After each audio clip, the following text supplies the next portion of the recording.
नमस्कार, मी प्रमिला किचनमध्ये आपलं मनापासून खूप खूप स्वागत करत आहे। आज आपण हॉटेल सारखी पालक पनीर बनवणार आहोत। त्याच्यासाठी लागणारे साहित्य पाहूया। पालक पनीर बनवण्यासाठी सर्वात प्रथम आपल्याला पालकची जुडी स्वच्छ निवडून स्वच्छ पाण्याने धुवून घ्यायची आहे। हिरवी मिरची तुमच्या चवीनुसार घ्या। मी इथं 4 मिरच्या घेतलेल्या आहेत। लसणाच्या 8-10 पाकळ्या घेतलेल्या आहेत। बारीक चिरून एक कांदा घेतलेला आहे आणि पनीर घेतलेला आहे। तर मी एका कढईमध्ये पाणी उकळायला ठेवलेलं होतं। आपलं पाणी छान उकळलेलं आहे। उकळत्या पाण्यामध्ये आपल्याला हा पालक निवडलेला घालायचा आहे। एकच उकळी येऊन द्यायची, खूप शिजवायचा नाही।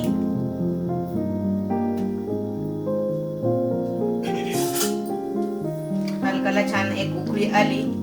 खूप शिजवला तर तो काळा पडतो, म्हणून आपण एकच उकळी घेणार आहोत, कारण आपल्याला तो मिक्सरला वाटून घ्यायचा आहे।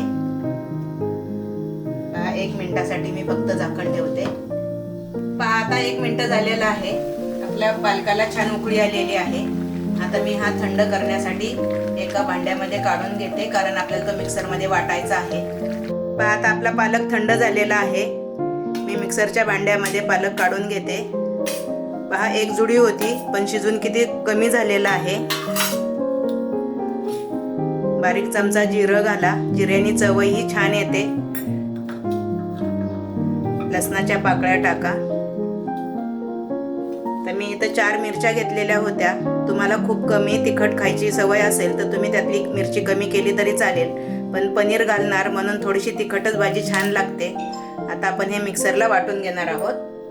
तर हे पहा, आपली कढई गरम झालेली आहे। कढईमध्ये साधारण 2 चमचे तेल घाला।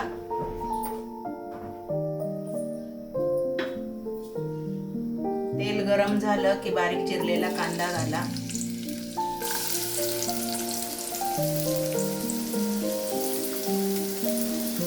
पहा, असा कांदा छान लाल होईपर्यंत छान परतून घ्या। आपला कांदा परतत आला की आपण थोडंसं हिंग घाला,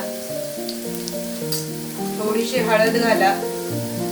हळद खूप घालायची नाही, आता आपली भाजी हिरवीच आहे। हळद आणि कांदा छान परतल्यानंतर थोडासा गरम मसाला घाला। गरम मसाल्याने टेस्ट छान येते, तोही छान परतून घ्या। आता आपण हा पालक फिरवलेला आहे तो आपण घालणार आहोत।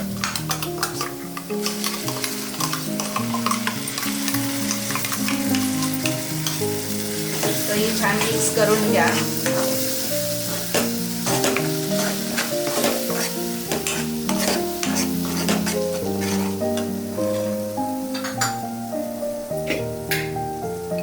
चवीप्रमाणे मीठ घाला।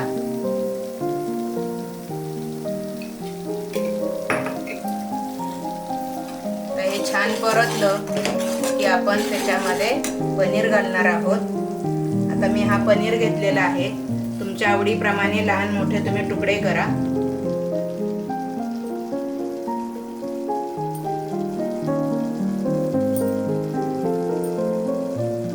पहा, असे छान तुकडे करून घ्या। पनीर परतून घ्यायची गरज नाही, तुमच्या आवडीनुसार पनीर घाला। पहा, कलरही छान आलेला आहे।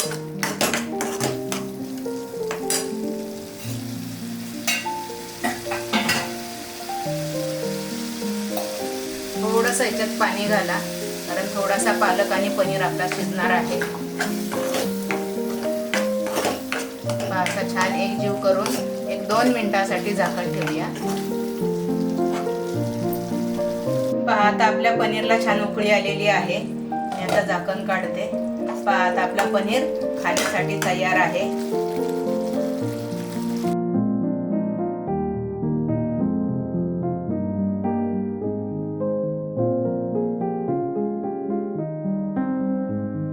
तर माझी ही रेसिपी तुम्हाला कशी वाटली हे तुम्ही मला कमेंट करून कळवा। माझ्या चॅनलला लाईक करा, सबस्क्राईब करा।